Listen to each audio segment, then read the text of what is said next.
ભાઈ પાલિયા નામનો ચારણ લખે હે સુરત નારાયણ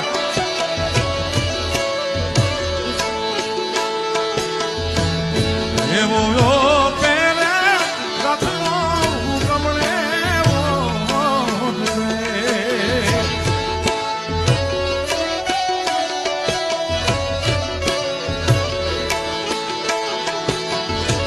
તારા એટલું ગયા